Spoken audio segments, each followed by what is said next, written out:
Assalamualaikum warahmatullahi wabarakatuh.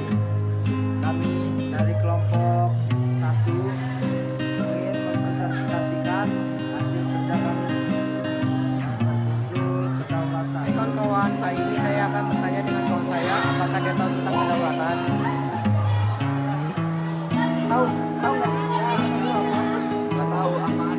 Oke kawan-kawan, jadi ini pembahasannya. Kata kedaulatan berasal dari bahasa Arab, yaitu daulah, yang artinya kekuasaan tertinggi. Pengertian kedaulatan itu sendiri adalah kekuasaan yang tertinggi untuk membuat undang-undang dan melaksanakan dengan semua cara yang tersedia sendiri. 4 sifat pokok kedaulatannya itu: 1. Asli, artinya kekuasaan tidak berasal dari kekuasaan lain yang lebih tinggi. 2. Permanen, artinya kekuasaan itu tepat pada sepanjang negara, tetap berdiri walaupun pemerintahan sudah berganti. Tunggal, artinya kekuasaan itu merupakan satu-satunya dalam negara dan tidak dibagikan pada budaya-budaya lain. Serta 4. Tidak terbatas, artinya kekuasaan itu tidak terbatas oleh kekuasaan lain.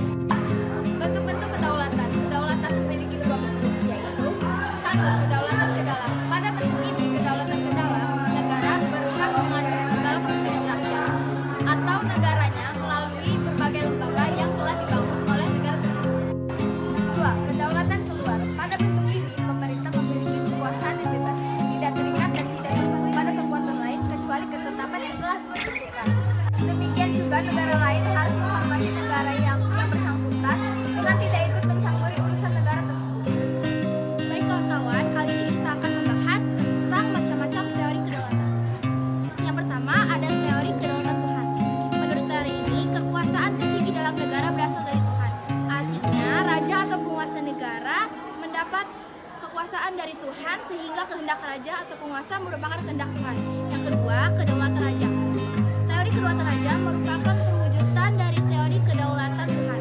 Kekuasaan tertinggi di tangan raja atau penguasa negara.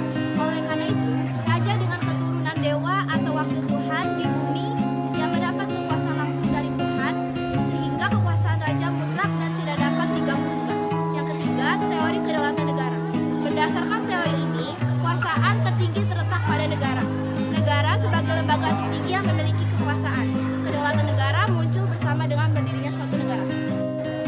Teori kedaulatan hukum. Teori kedaulatan hukum menekankan bahwa kekuasaan tertinggi dalam suatu negara terletak pada hukum, baik hukum tertulis maupun hukum tidak tertulis. Oleh karena itu, pelaksanaan pemerintahan dibatasi oleh norma sehingga tidak bersifat absolut. Teori kedaulatan rakyat. Teori kedaulatan rakyat mengajarkan bahwa kekuasaan tertinggi dalam suatu negara terletak di tangan rakyat. Sumber ajaran kedaulatan rakyat adalah demokrasi.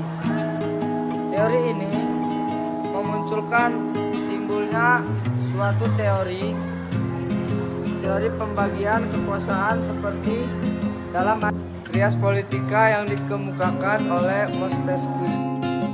Beberapa pandangan pokok dari teori kedaulatan rakyat. 1. Diderot, yaitu menyatakan kedaulatan merupakan perwujudan dari kehendak suatu umum dari suatu bangsa yang merdeka yang mengadakan suatu perjanjian masyarakat. 2. Johannes Osius, yaitu menyatakan susunan dari pergaulan hidup manusia menurut perjanjian masyarakat yang tunduk dari kekuasaan dan pemegang kekuasaan yang dipilih oleh rakyat itu sendiri. 3. John Locke, yaitu menyatakan kekuasaan negara yang berasal dari rakyat bukan dari raja. Menurutnya perjanjian masyarakat menghasilkan penyerahan hak-hak rakyat pada pemerintahan dan pemerintahan mengembalikan hak asasi rakyat melalui peraturan perundang-undangan. Menurut Montesquieu, kekuasaan dibagi menjadi 3, yaitu 1. Kekuasaan legislatif, yaitu kekuasaan legislatif untuk membuat peraturan perundang-undangan dari suatu negara. Kekuasaan legislatif, yaitu kekuasaan eksekutif untuk melaksanakan peraturan perundang-undangan yang berlaku. 3. Kekuasaan yudikatif, yaitu kekuasaan